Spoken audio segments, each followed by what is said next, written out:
Star Trek Lower Decks. Why so serious?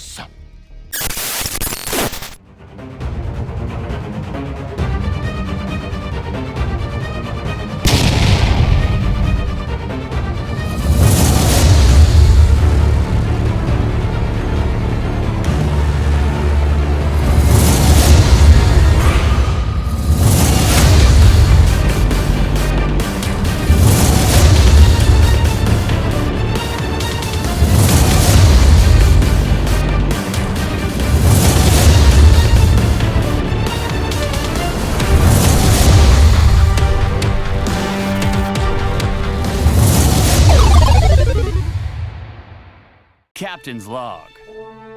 Stardate 57436.2. Star Trek Lower Decks. Let's get into it. My name is Brian Hill, the Jack of all trades, the Master of none. We're going to talk a little bit today about some more Star Trek because guess what? It's brand new. We're going to talk about Lower Decks and how I actually enjoyed it. Not going to lie. Found it was pretty humorous. If you could just set aside the fact that most people, in my opinion, take Star Trek just a tad too seriously. Are you pretending to do a captain's log? We're all supposed to keep logs. Okay, let me listen to it. No, go away. Leave me I alone. can't believe you're No, wasting no. your shore leave on this. This new animated comedy show takes place during...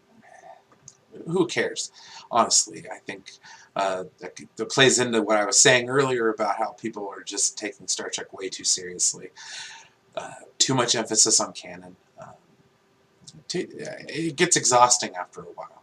And I mean, even the writers from back in the day had problems with it. If you listen to the special features for Star Trek First Contact, Ron Moore and Brandon Braga were talking about how, Star Trek kind of needed to appeal to a wider audience. Here? No, we're actually way down here. Keep it moving, Lower Decks. Next. I mean, heaven forbid Star Trek do something like appeal to a wider audience. I mean, I believe the movies were mass appeal, weren't they? But anyways, let's get to the episode itself. It takes place on the USS Cerrito. It's a ship basically there to do the cleanup after First Contact is concerned. Which makes a lot of sense. If you think about it, Star Trek never really delved into the ships other than the main ones. Your Enterprises, your Voyagers, your space stations on Deep Space Nine with the Defiant and stuff like that. But they never really talk about the people. And honestly, actually, come to think of it, with Star Trek Deep Space Nine, Rom, I think was a perfect example of a Lower Decks person. Just somebody that does routine maintenance. I guarantee you there's more of those people on any kind of installation. And I'm sure that people that do those kind of things, they're not necessarily happy about their job. I mean, I know that. I think we've all worked. But furthermore, I mean, I think that the new show, if you give it a chance to, do its thing and breathe. I mean, granted, we're only talking about the first episode here, but I think it could be a positive thing. I really enjoyed the humor in it. I laughed quite a bit. Some of the jokes didn't land, some of the jokes did, but I think that's comedy, if you really get down to it. But I loved the pilot episode. I like the characters. Ensign Boimler, he's funny. I like how his attention to detail. Ensign Mariner, same thing. She's kind of strikes me as a person who's, just kind of jaded and I've been that person at a job before, so I could totally relate with that situation. Not everybody's gung-ho about their job, especially if your job consists of cleaning up after everybody else. So I mean, I understand the aspect that people go at this show where they want serious Star Trek to be just stone cold serious all the time, no funny, but they like the Orville. I don't understand that. it's kind of like if you've ever seen the documentary called Chaos on the Bridge that William Shatner did about the first 3 seasons of Star Trek: The Next Generation, and they talk about how Patrick Stewart, came in and he was very, very serious about the role, and it's understandable. You want to make a good impression on your show and stuff like that, but all the while, everybody else is dancing around and doing their thing. It's pretty funny actually.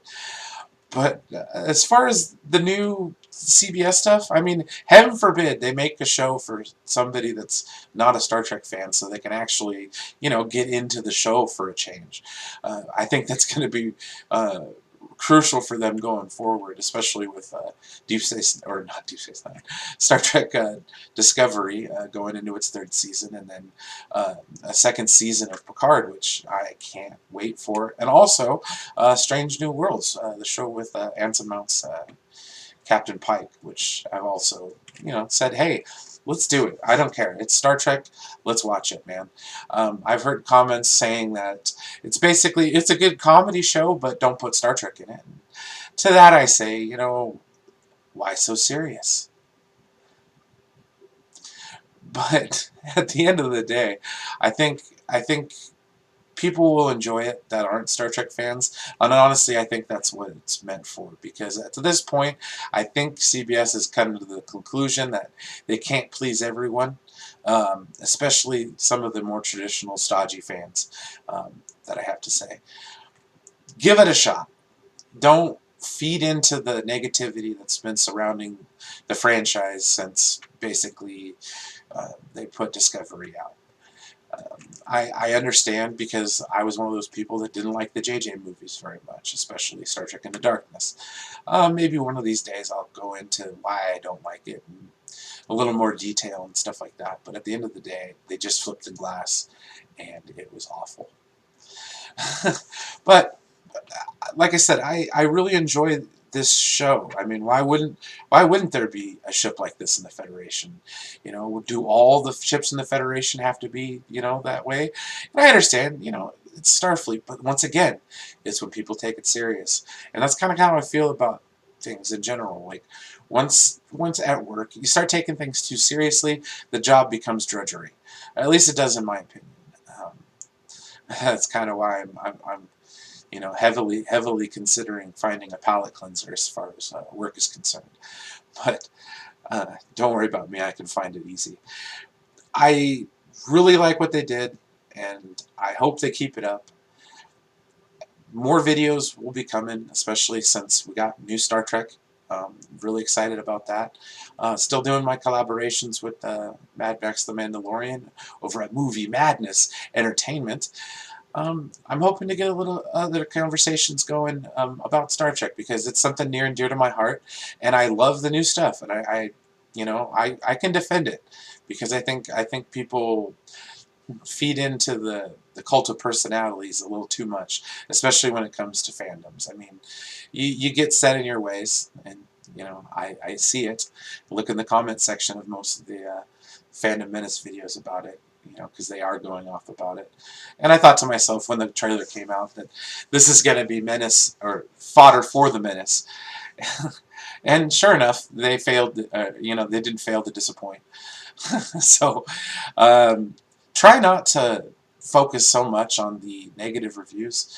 Let's focus on some of the positive ones. I think if we can get to a point where we could block out the haters, as it were, when it comes to Star Trek, I think we can all learn and enjoy what they've got going forward.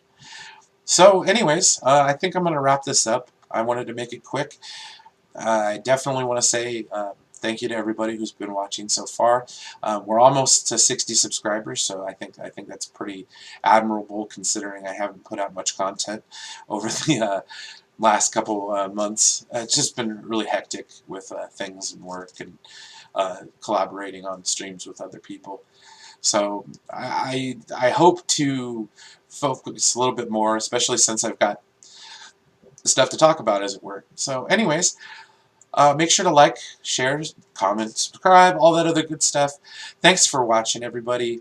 Remember, this is Brian Hill, the Jack of all trades, the Master of none. You guys have yourselves a great day. It goes down and it goes up.